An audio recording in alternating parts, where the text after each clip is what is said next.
ትራምፕ ክፉኛ ተበሳጭተዋል። ይሄ ጦርነት የሚይዝ የሚጨብጡትን አሳጥቷቸዋል።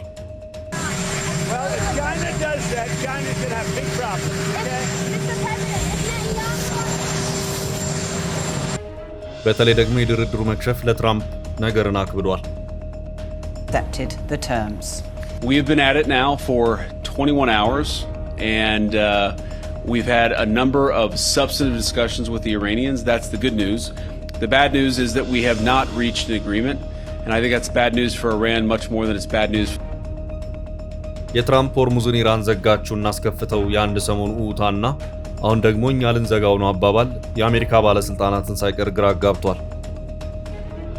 But I don't understand how blockading the strait is going to somehow push the Iranians into opening it. I don't get the ኢራን ባህር ስር ቀበረች የተባለውን ፈንጅ እየተጸዳ ነው። በቅርቡ ሁሉም ነገር ነፃ ይሆናል ተብሎም ነበር።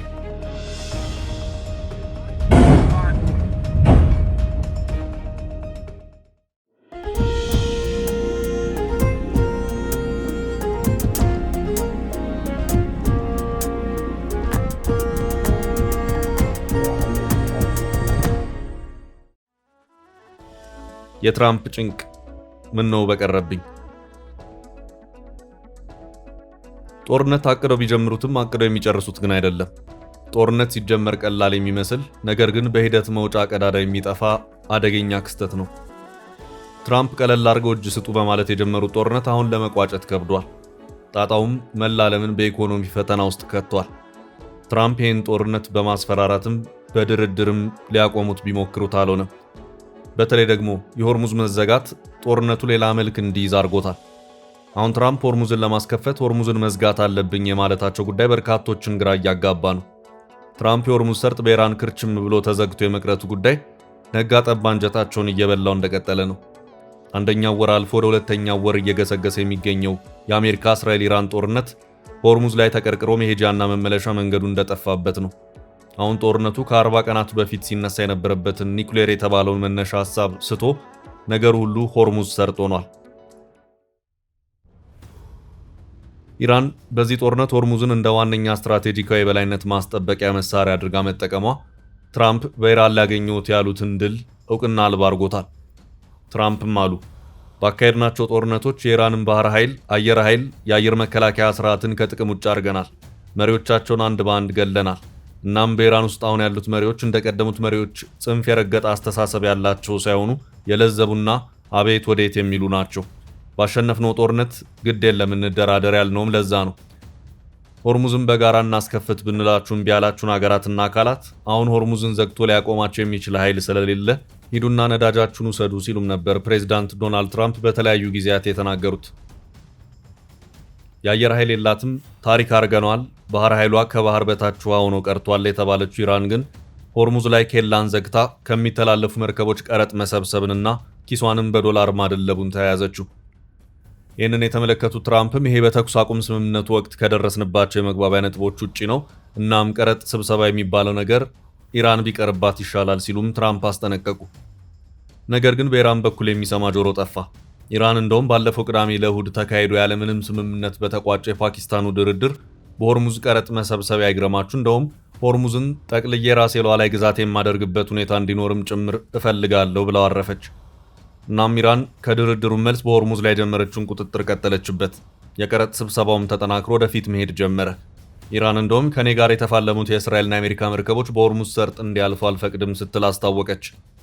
ትራምፕ ቀደም ብሎ ስለ ሆርሙዝ አይገደንም፣ ሌሎች ሀገራት እንጂኛ የሆርሙዝ ተጠቃሚ አይደለንም፣ ከዚያም ሆርሙዝን አብረንና ተባብረን እናስለቅቅ፣ ቀጥሎም እናንተ ወዳጆቻችን ብለን ያሰብናችሁ አንተባበርም ብላችሁ እምቢ ብትሉም በክንዳችን የኢራንን አከርካሪ ሰብረነዋል፣ አሁን የሆርሙዝ መዘጋትና መከፈት የሚባል ነገር ትርጉም የለውም አሉ።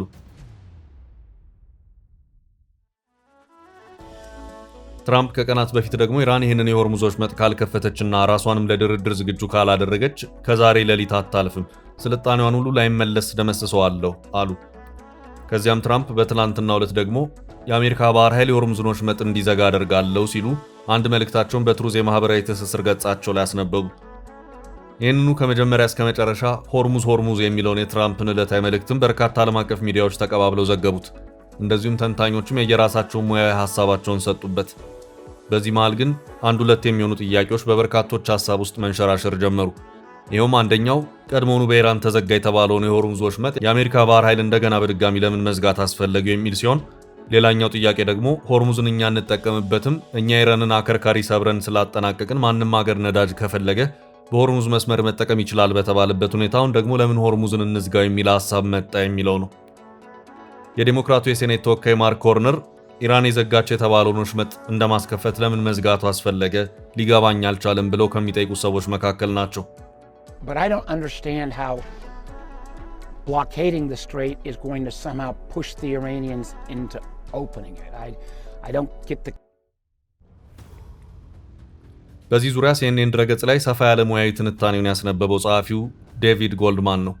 ጎልድማን በዚህ ሰፋ ያለ ትንታኔው ቀድሞውኑ ተዘጋ የተባለውን የሆርሙዝ ወሽመጥ ለምን አሜሪካ ልትዘጋው ነው የሚል ማስፈራሪያ እንዲሰጥበት አስፈለገ የሚል ርዕስን በመስጠት በዚሁ ዙሪያ አንዳንድ አሉ ያላቸውን እውነታዎች ያስቀመጠበት ሁኔታ ታይቷል።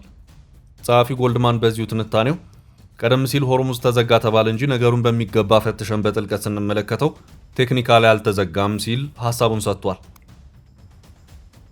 ጸሐፊው ትንታኔውንም በመቀጠል ኢራን ጦርነቱን ተከትሎ የሆርሙዝ ሰርጥን በመቆጣጠር በዚያ የሚያልፉ መርከቦችን የመተላለፊያ ቀረጥ ወይም ትራንዚት ፊ ማስከፈል ጀመረች። ይህም የቀረጥ መጠን በአንድ ነዳጅ በጫነ መርከብ እስከ $2 ሚሊዮን የሚደርስ ነው ሲል መረጃውን ያብራራል። ይህ እንግዲህ የኢራንን የዶላር ካዝና በውጭ ምንዛሬ የሚያደልብ አዲስ የገቢ ምንጭ መሆኑ ነው።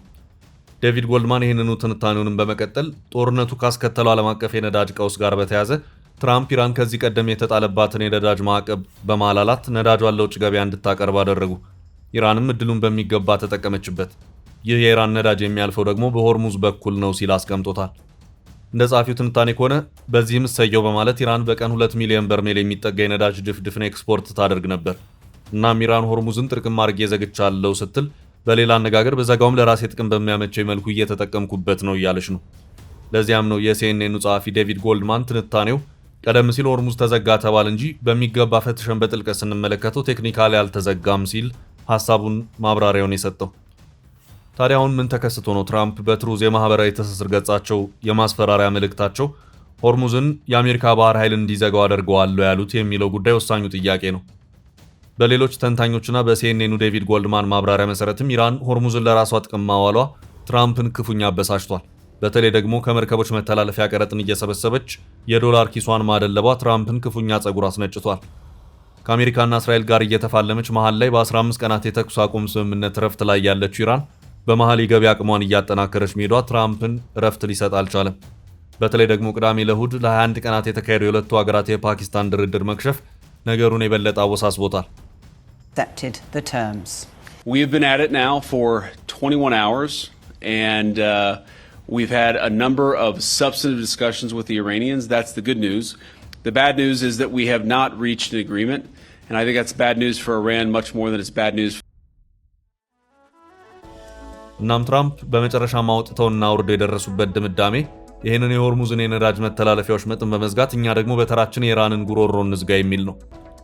ነገር ግን ትራምፕ ገልብጠው ያላሰቡት ሌላኛው የሳንቲሙ ገጽታ ደግሞ የዓለማችን 1/5 የነዳጅና የጋዝ ምርት የሚተላለፍበትን የሆርሙዝ የባህር ሰርጥ ጥርቅም አድርጎ መዝጋት ማለት ኢኮኖሚያዊ አሉታዊ ውጤቱ ዓለም አቀፋዊና ራሷን አሜሪካንንም ጭምር የሚያካትት ኢኮኖሚያዊ ቀውስን የሚያስከትል ነው። ሆርሙዝ የባህር ወሽመጥ በቀን 21 ሚሊዮን በርሜል የነዳጅ ድፍድፍ ወይም 20 በመቶ የዓለማችንን የነዳጅ ኢነርጂ ፍላጎት የሚሸፍነው ሀብት የሚጓጓዝበት 21 ማይል ስፋት ያለው ቀጭን የመርከቦች መተላለፊያ መስመር ወይም ሰርጥ ነው። ባህሩ የዓለማችን የኤነርጂ ጉሮሮ እንደማለት ነው። አሁን ትራምፕ በአሜሪካ ባህር ኃይል አማካይነት እዚህ ጉሮሮ ላይ ቆሜ የዓለምን የተወሰነ ኤነርጂ አቅርቦት ጥርቅም አድርጌ ልዝጋው እያሉ ነው።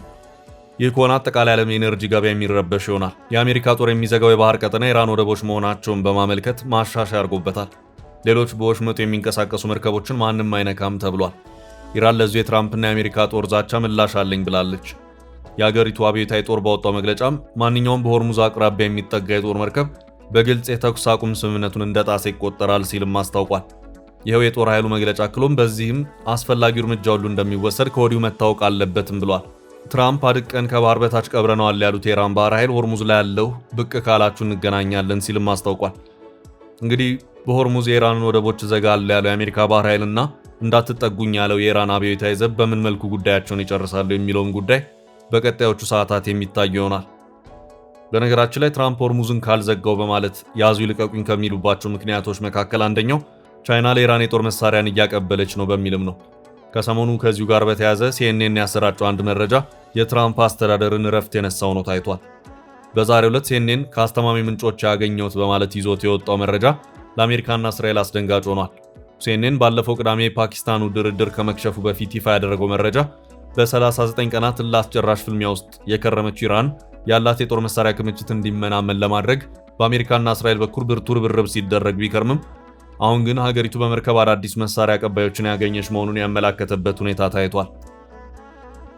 ይኸው የቻይና ለኢራን ጦር መሳሪያ ማቀበል እንቅስቃሴን በተመለከተ የአሜሪካ የደህንነት መረጃዎች ደርሰውበታል ያለው ዘገባው፣ በዚህም አሁን ያለውን የተኩስ አቁም ስምምነት በመልካም አጋጣሚነት በመጠቀምም ቻይና ለወዳጇ ኢራን የተራቀቁ ግን ደግሞ ቀላል ሊባሉ የሚችሉ የአየር መከላከያ የጦር መሳሪያዎችን ለማቀበል እየተዘጋጀች መሆኗን የአሜሪካ ደህንነት ባለው መረጃ ደርሶበታል፣ ለእኔም መረጃውን 2 ታማኝ ምንጮች አቀብለውኛል ብለዋል።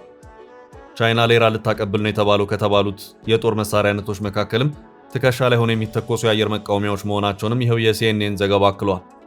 በኢራኑ ጦርነት አሜሪካ ኤፍ-15 ጀት ተመቶ የወደቀባት ሲሆን ይኸው ጀትም በዚሁ ቻይና ሰራሽ የአየር መቃወሚያ እንደተመታም ጥርጣሬዎች እንዳሉ በዘገባው ተመላክቷል። ሲኤንኤን መረጃውን አድርሰውኛል ያላቸው የአሜሪካ የደህንነት ምንጮች ኢራን የተኩስ አቁም ስምምነት ጊዜውን በጦርነቱ ወቅት የቀነሰውን የጦር መሳሪያ ክምችቷን ከፍ ለማድረግ እንደ መልካም አጋጣሚ የምትጠቀምበት መሆኑንም ነግረውኛል ሲል አስታውቋል። ቻይና ለኢራን የጦር መሳሪያን ለማድረስ እየተዘጋጀች ነው የተባለው በሶስተኛ ሀገር በኩል ሲሆን በአሜሪካ የቻይና ኤምባሲ ቃል አቀባይ በሰጡት ምላሽ መረጃው ፈጽሞ ሐሰት ነው ሲሉ አጥብቀው አስተባብለዋል። ከዚሁ ጋር በተያያዘም ፕሬዚዳንት ዶናልድ ትራምፕ ጥያቄ ቀርቦላቸው ነበር። እሳቸውም በሰጡት ምላሽ ቻይና ያንን እያደረገች ከሆነ ችግር ውስጥ ትገባለች ሲሉም ነበር የተናገሩት።